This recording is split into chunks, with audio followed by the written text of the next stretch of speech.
میں نے موزوں پہ مسا کا فتویٰ اس وقت تک نہیں دیا جب تک کہ میرے پاس چڑھتے سورج کی طرح دلائل نہیں آ گئے کہ یہ مسا جائز ہے. کیوں اتنے کثرت سے دلائل آئے ہیں پھر فتویٰ دیا؟ کیونکہ قرآن میں پاؤں دھونے کا حکم ہے. آپ موزے چڑھا کے دیکھ لو سعودی عرب میں اور دبئی شارجہ میں کیا ہو رہا ہے. 5 نمازیں عام ساکس ہیں اس پہ مسا کر کر کے نمازیں پڑھ رہے ہیں, پاؤں دھونے کا حکم کہاں گیا؟ بالکل ہی شارٹ ہو گیا مارکیٹ سے. تو یہ موزوں پر کون سا, یہ پہننا بھی کوئی مشکل کام نہیں ہے, اتارنا بھی کوئی مشکل کام نہیں. اور ان موزوں میں ایک ٹینشن یہ بھی ہے, ایک مسئلہ یہ بھی ہے کہ ان موزوں کو تو پہنے پاؤں دھو سکتے ہو آپ, یہ تو اتنے ہلکے ہیں.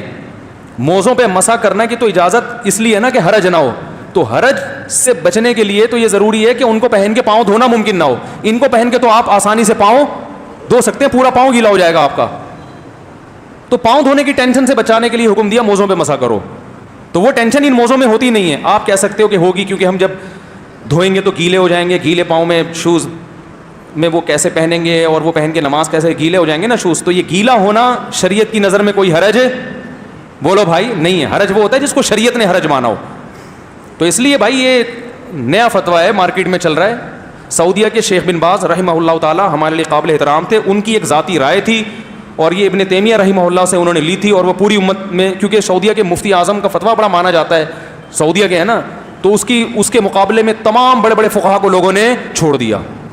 تو آپ بڑے بڑے مجتہدین جو شیخ بن باز سے بھی بڑے تھے ان کو فالو کریں, ان کا یہ فتویٰ نہیں ہے. انہوں نے شرطیں لگائی ہیں اور وہ شرطیں اس عام موزے میں نہیں پائی جاتی ہیں. اور کوئی آپ سے پوچھے نا, حدیث میں تو آتا ہے جورب موزے پہ مسا نبی نے کیا, آپ بولیں حدیث میں جو موزہ ہے وہ موزہ ہے جو اس دور میں تھا, یہ والا موزہ اس دور میں نہیں تھا. اور وہ موزہ ہے جو بغیر شوز کے پہنا جاتا تھا, یعنی شوز کے قائم مقام ہوتا تھا, وہ اسے پہن کے صحابہ سفر کرتے تھے.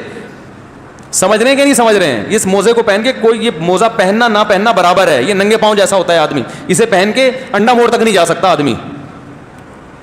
تو اس لیے نماز بہت اہم رکن ہے اور وضو بہت اہم. اور کیا حدیث میں آتا ہے کہ ایڑیاں ذرا سی خشک رہ گئی تھی ایک صحابی کی وضو میں, ذرا سی خشک, آپ نے فرمایا ویل للاعقاب من النار, ان ایڑیوں کے لیے جہنم کی آگ ہے.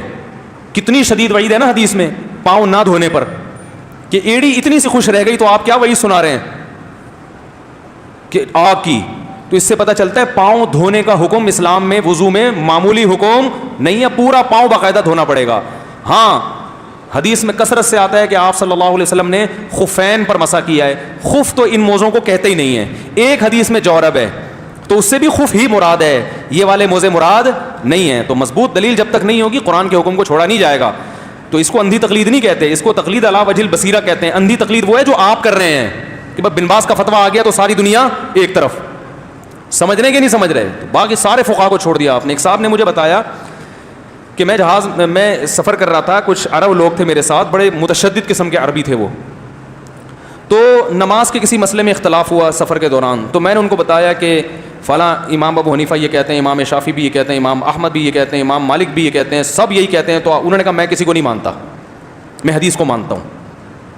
یہ انہوں نے مجھے خود واقعہ سنایا, اور وہ خود بھی سعودی عرب میں پڑھے ہیں, پاکستان کے عالم نہیں ہیں وہ, سعودیہ سے پڑھے ہوئے جو مجھے واقعہ سنا رہے ہیں. کہہ رہے میری بحث ہو رہی کہ یار چاروں امام یہ کہتے ہیں, تو انہوں نے کہا میں نہیں مانتا, میں تو حدیث کو مانتا ہوں. کہہ رہے میں نے کہا کہ شیخ صالح العثیمین کا بھی یہی فتویٰ ہے سعودیہ کے. کہہ رہے فوراً مان لیا انہوں نے, اچھا ان کا بھی یہ فتویٰ ہے, پھر ٹھیک ہے.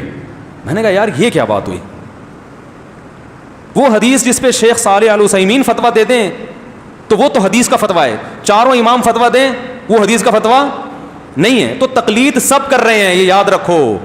جو کہہ رہے ہیں نا میں حدیث کو مانتا ہوں, ابو حنیفہ شافعی کو نہیں مانتا, او بھائی آپ حدیث کو کا لیبل لگا رہے ہو, آپ حدیث کی وہ تشریح مانتے ہو جو آپ کے مفتی نے آپ کو بتائی ہے. سمجھ رہے ہو؟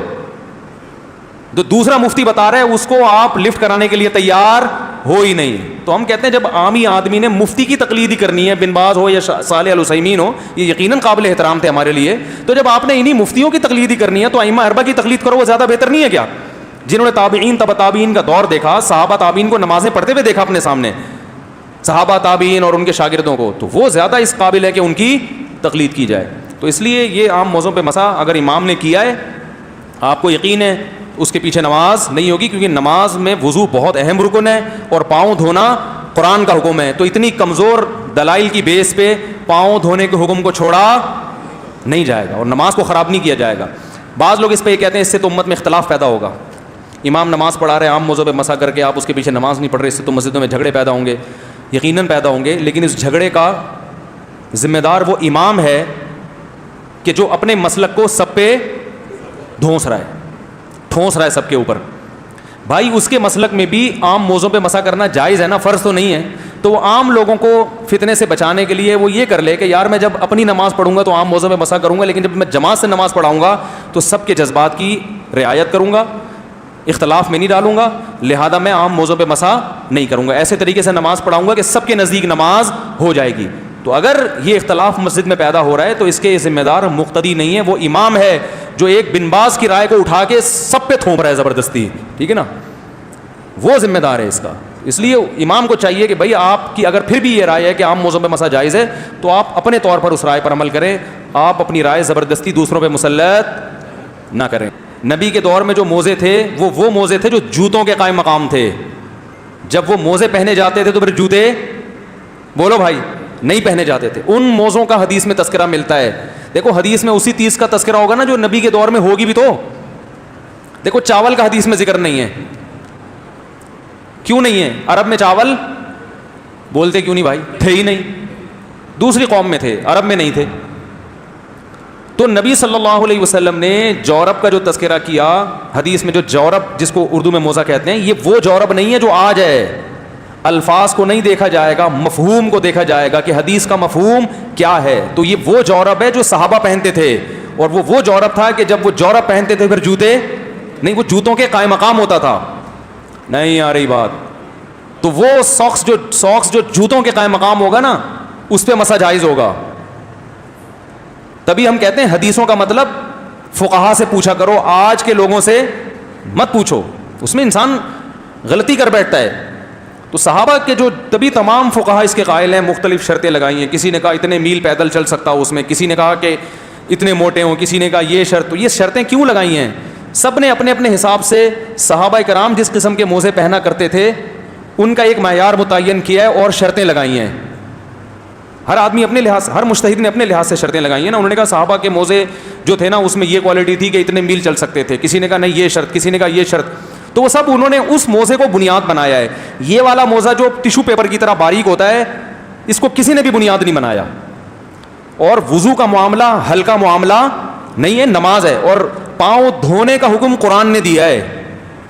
تو قرآن کی آیت کو چھوڑا جائے گا بہت مضبوط دلیل کی بیس پہ.